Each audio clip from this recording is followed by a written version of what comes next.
Okay, how has the DJ community changed over time I think versus where you came from to New York and the differentiation between the two? How has it I will evolved? say that, I didn't start DJing until I came to New York, but I was, well within the scene in Dallas and, coming to New York at the time before I moved here.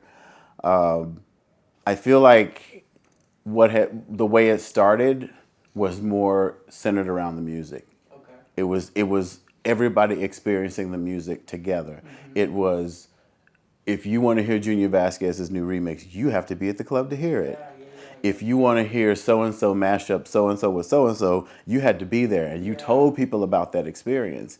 If an artist wanted to come and surprise us at the Roxy, we were there. We Mm-hmm. bragged about those kind of things. Yeah, So little by little, we got a little more disconnected from just experiencing the music together, yeah, no matter what we look like, to turning into tribes. yeah, And these are the people I want to hang out with because they look like me, or these are the people I want to hang out with because they consume the certain things that I consume, or these are the kind of people we had all these reasons to kind of striate ourselves, yeah, yeah, and yeah. so that's kind of how it changed.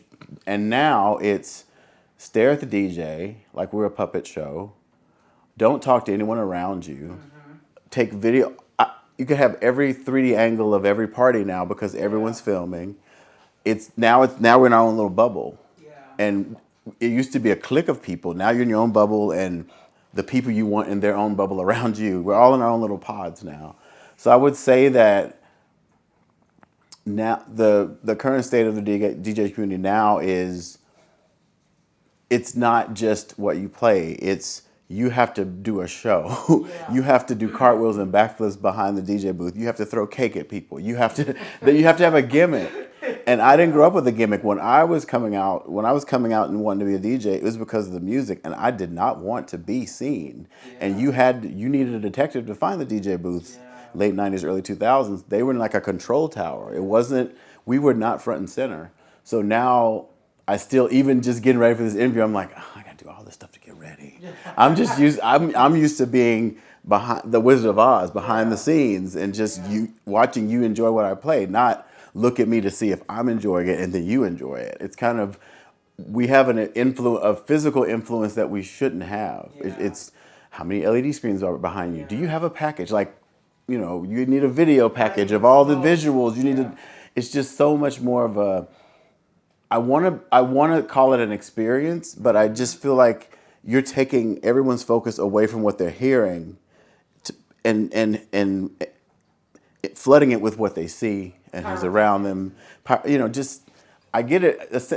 It could be a full sensory experience, but I'm just playing music that Music. people should feel how they feel without being told how to feel. Yeah, So I will say that that definitely changed it. The environments we create and the people we decide to be around, and how what we consider what looks like enjoying the music is really, in my opinion, very disconnected. and do you have a regular location where you DJ, or do you like to move around? Do you A travel? little bit of both. Okay. So I've been a resident out in Fire Island probably for, this is like 7 years, 8 years. There's this infamous underwear party. The gays love to be in our underwear whenever we can. It's just bought them. We got to See show us. them off. See those. So there's an underwear party. There's a promoter named Daniel Nardicchio. I've worked with him for, I want to say, God, probably 8 years total now. And this will be, I think, my sixth season out in Fire Island for the summer. Okay. I do every other Friday. I'm, known for being out there for the underwear party. It's a weird to say this is a residency, but every year I go back to Sydney, Australia for Mardi Gras, and I'm technically considered a resident there because I'm Yeah. always out there for Mardi Gras. There's always, a multiple parties. Or this year I did a headlining set, so only did one party, so I got to just go out and Yeah. experience Australia in a way I haven't done in a while. So Australia, Fire Island. As far as New York goes, I have so many different collectives, I guess you would say, of Mm-hmm. friends, that I finally learned to not try to bring all of them together. I use my diverse set of friends as an excuse to go different places, and if that and that helps me get gigs in different bounce around the city, and just do one offs. And I kind of just don't. I feel like in New York, if you have a residency and you call it Mm-hmm. that, people take you for granted. and they go, okay, well, I might not see him this week, but I'll, it just never. I like to keep people guessing, like, oh, I'm going to be here this time, or I'm going to be. It's just more fun for me, so that's why the Friday gig that's coming up is kind of a. It's the same promoter that I work with in Fire Island, but he owns this club, so I find certain parties that I like to spin, and I come in and do those. Now this is sidebar in relation to that. Do you have a pocket in house music, tribal, jazz, Latin? My pocket is. I mean, I guess you could call it the British house that American people finally hear. So I listen to a lot of podcasts that come from the UK and from Europe, and I'll bring my knowledge base in the music that we know here in the US, and then twist some of those sounds into what I play. So I love to introduce people to new sounds. I would say I'm more like house disco because there's a new disco, you know, phenomenon going on now that's been going on for a while. So I'm primarily house and disco and tech house if it's late enough at night. Yeah, it's all it. There are people. There's a complaint system going on out there now within the community about how some of these DJs want to play the pots and, as we call them, the pots and pans, the circuit stuff at a pool party at 2 in the afternoon, and people are just no, give me speed up some Sade for me. Don't give me this. So I try to be kind of flexible and malleable, depending on. I can be environmental if necessary, but house and disco is where I am, and tech house and the new producers that are bringing that sound back. Even some of the acid house that's going on right now, the rave stuff. I grew up on that in Dallas, so I'm a little hodgepodge of a lot of different sounds. No drum and bass at a garden party. I love drum. I can't. No, I love drum and bass, but I know my limits. Yeah. I would not do drum and bass justice, but I have plenty of drum and bass. Very cool. Yeah. Very cool. Okay, so tell me about your best DJ experience and what made you say this was all worth it. How, when, since you lived in multiple cities, tell me a little bit about that. Well, the formative years of DJing really didn't happen until I came to New York. Most of it was just touring around with playlists and learning how to sequence songs and learning how to use the equipment. But as far as New York goes, I will say there's two experiences that let me know this is you should be doing this if someone appreciates it. I had been working since 2006. Ellen DeGeneres was trying to hire a new DJ, and I thought, oh, I'll do an audition video, And at the same time, one of my friends for her show, I did an audition video. Never got to it because she'd already picked the person on Memorial Day weekend and wasted my money and time. But it's still kind of. It wasn't Twitch, by the way, right?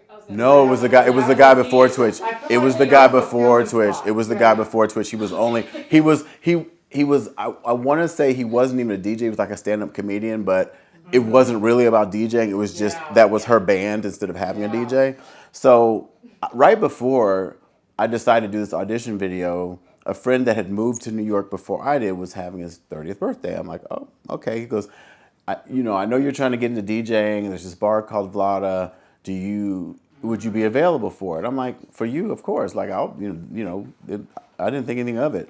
So just to be nosy, I decided after filming the Ellen DeGeneres audition video, I would go to the bar and check it out. He's still hurt. Well, let's just say it that way. Let's just say I wasn't crying when the show got canceled. We're going to leave it at that because I'm not trying to choose violence against somebody else's LGBT.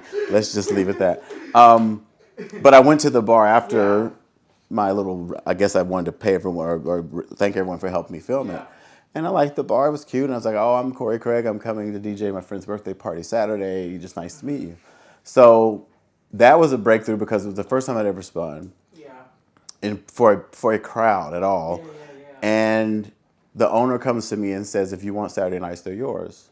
That was hired on the spot. Yeah. So that's when I was on to something. Then the next year, I had started putting out CDs. Remember Food Bar down in Chelsea? Yeah. I used to give them CDs. I'd burn them in my mixes before podcasting happened.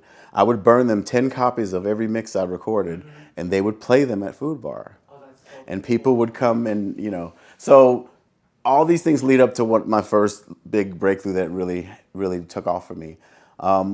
the board of New York City Pride was trying to figure out who they wanted as DJs, and they wanted locals that year. And I was like, I'll just give it my best, record a mix, and see what they think. And they liked it so much they made me the closing DJ. That was the headlining set. The sun, like when the sun goes down, I'm playing for the crowd. You know, so at the same time, For I the had all pier these party? for the Pier Party. That was my first Wow. gig, Yeah, Pier yeah, Dance, that's so the cool. Pier Dance in That's super 2009. awesome. Yeah. Yeah. So I had a lot of people behind me at that point. By that point, people that were my friends and people that just supported and liked what I was playing. And one of them was an advertising group. They said we'll do all of your visuals. That's when I learned about visuals. If you just DJ our Christmas party a couple of years. Yeah. So by the time I did this first big gig in New York, it was 13,000 people. Couldn't think about it because I was just like, I can't believe I'm doing this. I'm happy that I'm doing this, but I have to just focus. So imagine all the people that had been behind me, supporting me all this time, coming together in one event where I had visuals. I'd never seen my logo and my name on LED screens, and all these people are looking at that and paying attention. And I'm playing this set, and to this day, people will tell me they love that set and how things were paced. Something had happened, and I think it rained, and I played "Here Comes the Rain Again," like the Eurythmics, and people are like, "How'd you know?" I'm like, it's just intuition. So that would be what cemented to me that there is a potential there. Like Yeah. I wasn't just toying around and trying to prove to myself I could do it. This people had so much faith in me, not knowing who I was, or having ever heard of me before this party, and then and it just went from there. So that broke me out into New York City scene, and I was at Velada for a couple of You years. turned into the commercial market, right? Right, commercial market, Yeah. get you foot in the door, kind of like Lady Gaga goes commercial, and then she goes back to what she wants. But even at that, it wasn't that I went back to commercial. It was that I was still bringing a sound with me. Freemasons, Moto Blanco, those happy house UK bands. We're friends to this day because they know that I'm one of the people that helped introduce that sound to the U.S. because I started podcasting and people were getting just word of mouth, and I was doing all these sets in Hell's Kitchen. So that's the first one. Then the first time I spun out in Fire Island, that was the next breakthrough. There are all these little, I won't say they're levels, but they just happened in the sequence they happened. So the first time I spun in Fire Island, I did a tea dance, and then I got started to, that blew up into pool parties, private pool parties, and then it turned into what I do now for Fire Island. So I guess I'm a legend in Fire Island. I'm humble enough to not call myself that, but I've been there so long that people do say that. And then the third, but not by no means the least, was Yeah. going to Sydney Mardi Gras, and finally getting it. Having spun there and paid my dues and built a name for myself in Australia, 10,000 miles away. What about the rest of the country? Why Yeah. 10,000? So I built up an audience, a reputation, a following, and so one year, the year that blew me up and made me feel even more confident about all this is, I want to say it was 2017, 2018. I was invited finally to do the main party they have in Sydney for Mardi Gras after the parade. Yeah. They call it the main party or the closing party, and I'm like, okay, I'm over the moon. I'm happy. I get to play a 2 hour set. There's a musical act between my set. I had all the information about sound check. I'm telling my Australian friends, they go, "What time are you going on?" I said, "Oh, it'll probably be before everyone gets there, midnight." One of them like puts his drink down and like gasps. And I'm like, "What's wrong?" I said, "I know it's too early." He goes, Yeah. "Oh no, Corey, that's the headlining set. You are literally headlining in the big room, in the main room for Sydney Mardi Gras. Are you sure you're playing at midnight?" I'm like, "Yes." They're like, "Oh my God." And then everyone there went into turbo mode, like, we need to make sure this is your outfit. We're going to help you do an intro because when the DJs do their intro. So a lot of things, I've had a lot of people as the clouds that keep me up, Yeah. using their knowledge base to help me be the performer I need to be at that moment. So those are the three that I would say that cemented things as I was going along and reconfirmed and helped me affirm the fact that I should be doing this and I enjoy it. And if you know anything about the culture, like even Sydney, Australia, is the equivalent of what San Francisco Pride is, how serious they take house music. Right? So it's a very special place to be in, and even culturally, even Mm-hmm. within the LGBT community, tea parties are a big deal, and they've all evolved as time has passed by. Mm-hmm. So congratulations on that, because I, as a lover of house music, Mm-hmm. I understand the capacity in which you're working in. So yeah, Those are it's a, you know it's those can be social commentary moments if you do them right, yeah. and while you're educating people on music and what's coming out next and what we should be enjoying, and it's okay to listen to this retro song because now it's back. And what artists are you bumping right now, and why? Well, definitely Beyonce's Cowboy Carter album because it's so different than what I play. Although I've already done a couple of three bootlegs from it. I'm addicted. But Like country house, like you're used no, to you know what? Don't put it past I'm me. like, Ranch look, House. yeah, look, that could be a pocket. I'm When you calling think it. about it, Let's call yeah, it. yeah. Disco mirror ball hat, cowboy hats. But maybe I'd be stuck behind Beyonce. She'd already done that. There's a group called Jungle. They're not. I don't even know how to describe their sound, but this current sound they're going for is very retro, very harmonies and back on 74. If I ever go out and it's a video bar, I Yeah. blame me. I'm the one that plays the video every time I come in the bar. If people don't know I'm in the bar, they know when that video comes on. Oh, Corey must be here somewhere. Those are the two that I keep going back to. As far as dance goes, I'm just stuck on. Oh God, Defected's been putting some really good stuff out. Tool Room. I'm talking to these labels because I idolize these labels so much as far as confirming that I'm on the right track musically as to what I'm playing and giving me influence. So I'll listen to a show called The Glitter Box. It's the Defected disco version, disco show, and then their show, and then Tool Room, and oh God, what is his name? I'm forgetting his name. But there's a Spanish DJ that I listen to a lot, and he has his own show too. I cannot remember his last I name. was so meant to be here today, by the way. No, really. I really was trying to get a full prayer team for this, Oh, but I wasn't able to. that's okay. I mean, there's not enough room for a full crate team in this little apartment.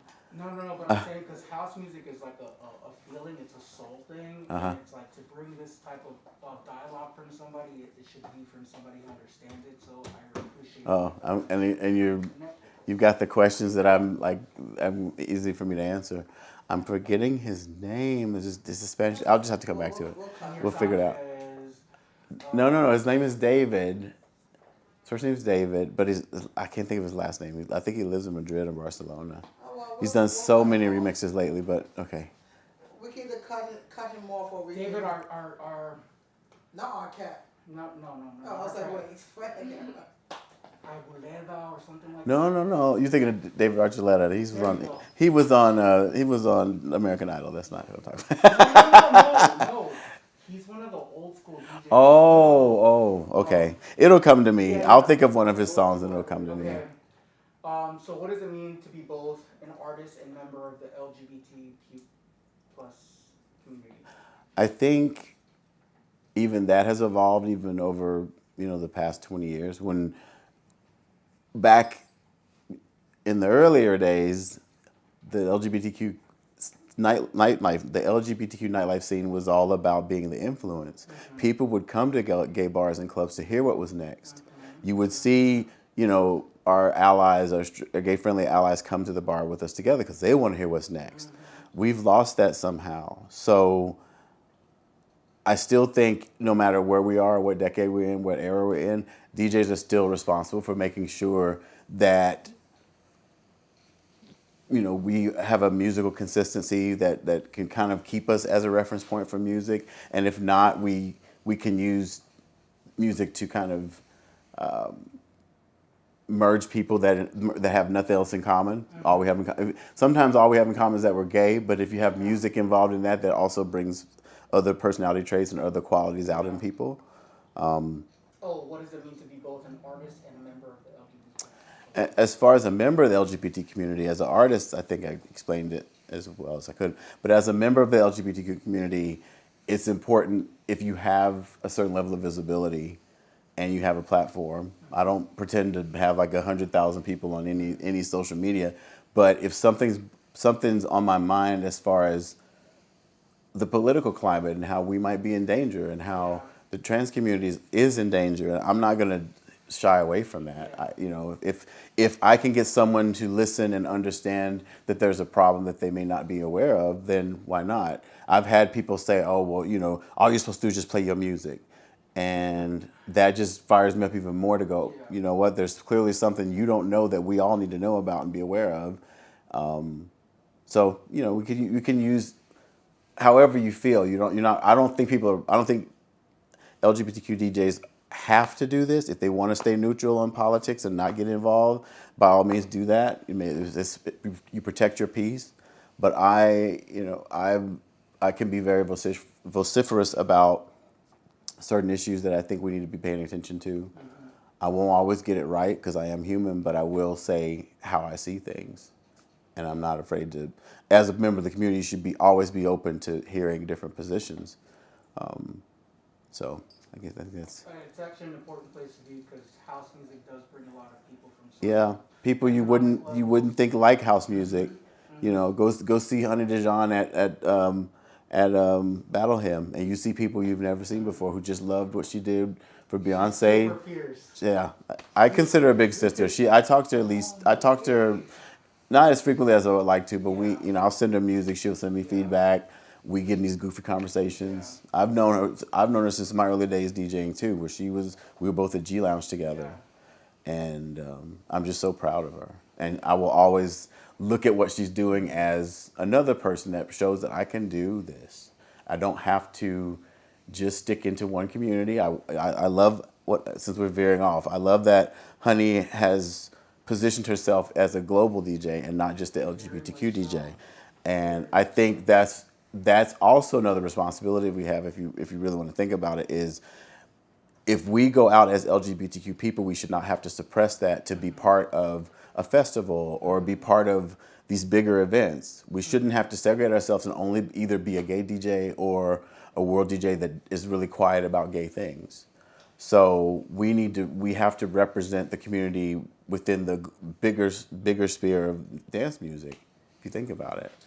Perfect segue into the next question. Do you play strictly queer clubs or everything? I'd like Is this. there a preference? I owe homage to the LGBTQ community and the bar scene that made me and shaped me, but I would be neglecting myself if I didn't try to do more gigs that are mixed, not just specifically LGBTQ things. I would be limiting myself because there will always be a part of our community that doesn't want to be around anybody else but other gay people. And sometimes they have a good reason for that. When you do go to some of these parties and the straight girls love y'all to death, but they don't, sometimes people don't know how to act. Yeah. And then we have to, either be the go-between and the comic relief or people start fighting. So that's, I think, another responsibility of someone that is involved in music and as a citizen of this world, as a LGBTQ member of the community, we owe it to ourselves to go out and be part of the world. Yeah. Music is more than just what we listen to. You'd be surprised how many people in the straight community love dance music as well, but there's something keeping us from always being around each other, and it's not for lack of desire. There's just some weird system, microcosm out there that's keeping us from doing it. So, a roundabout way of answering your question, I do want to do more larger. I'm thinking bigger. People like Honey Dijon give me advice all the time. There's a lot of producers that I love them. I play their music all the time, and I send them things. And I've been fortunate enough to get feedback. Yeah. But I'm thinking bigger. There's nothing wrong with being a DJ strictly in the LGBTQ community, but I'm thinking bigger. Yeah. I want to look out and see everybody, all types of people, and know that I can entertain more than one community. Gotcha. Okay, moving on. Tell us about your podcast.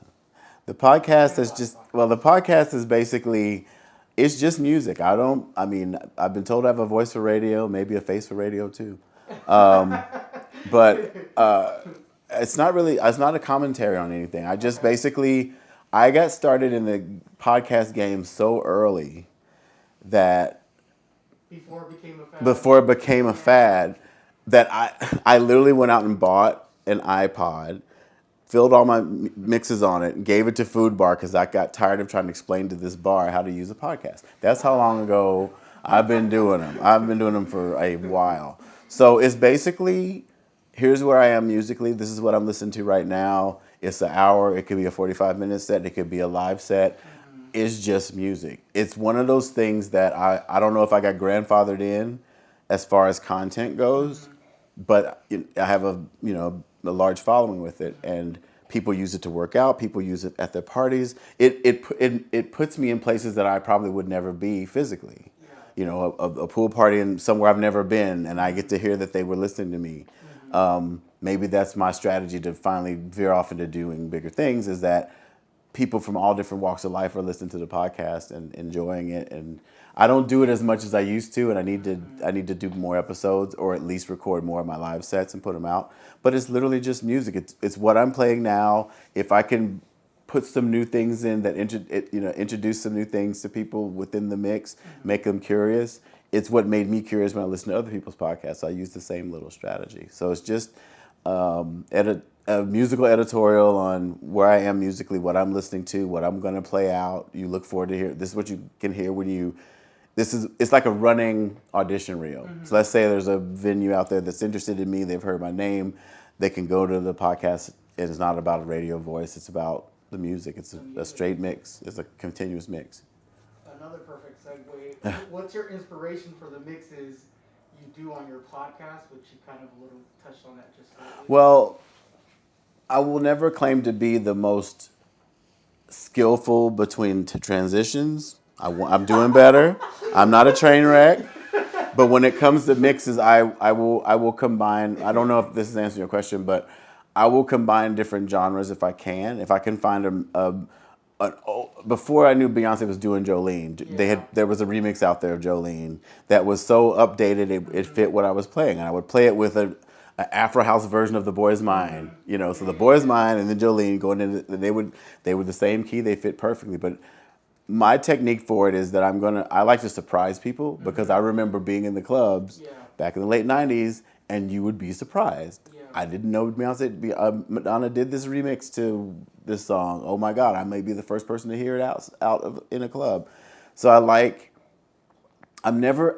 have to imagine that I'm surprising people when I'm not there to watch them listen to the podcast. And I use the same strategy when I'm playing live. I'm going to throw something in there that you're not going to expect, because I get a dopamine rush from seeing people realize what something is and really get excited about it and dance to it. I'm going to challenge you to go into the country house. We're talking about inspiration. What is the genre gonna be called? Figure it out. Bumpkin?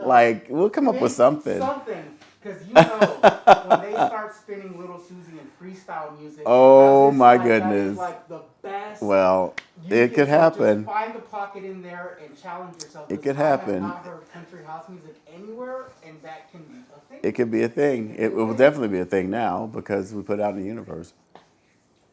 It'll definitely be something. And black people touch on. It's like they created music in all sounds. This can, This could be it. Market. This could be it. Now, is there any message you want to give to our LGBTQ plus audience in celebration of Pride Month? I think we should be as proud and as loud as we always have been. Keep in mind that there are things that we need to consider when it comes down to the upcoming elections. Enjoy Pride by all means, but remember that the fight still goes on. If you haven't talked about voting with your friends, use Pride as a backdrop. Say, look, we're here celebrating ourselves. We need to make sure we can do this next year. That's the mess. And to look after each other as always. There's news out there now that people are trying to threaten Pride events, and so if this gets out there to whoever can hear my voice or see my face, go out and have the pride that we always do, but just look after each other a little bit more. Just I will never. I like living fearlessly, and I think we all have thrived as LGBTQ people by living fearlessly. And this year's Pride is not a time to stop because someone's trying to threaten it. I I'm gonna add to that Uh-oh. because it's personal. If you have a voice here like you do in New York and you celebrate with Pride, the difference between San Francisco Pride, it really caters and it has like 2 hip hop stages, Latin stage. They have an S&M alley. They have a zoo. They have an area to take care of your kids. It's inclusive. Right, right, right. In New York, it lacks diversity. They have the peer party, but it's like 80, $90. People that come Yeah. from like a marginalized community, like from the South, from the Bronx or deep down in Brooklyn, they don't get to experience people like yourself or people of this like larger than life personas because of financial situations or what have you. And I feel like if you have a voice here, we need to push that so that everybody can be involved. It's important for us to see ourselves and the people that we look to see, and we have to have access to that and to have more support. I think the way that we do that is that there needs to be a collective budget for the events that people in the boroughs would like to go to have the marketing. I think it's out there. I think Yeah. these events are out there, but the right people aren't hearing about them Yeah. because all of you're inundated with information about that $90 party that's going to be playing Shoes in the Dryer for 4 or 5 hours straight with no vocal, but that's where all the gay people are. So you're like, okay, I guess I should go spend $90 and I'm going to hate the music. But so I just think it's a matter of making sure that every type of event, oops, it's like, did I get the right answer? It's like, ding, you get the right answer. So where was I? I can start over. It needs to lend to the right voices. I think the right voices.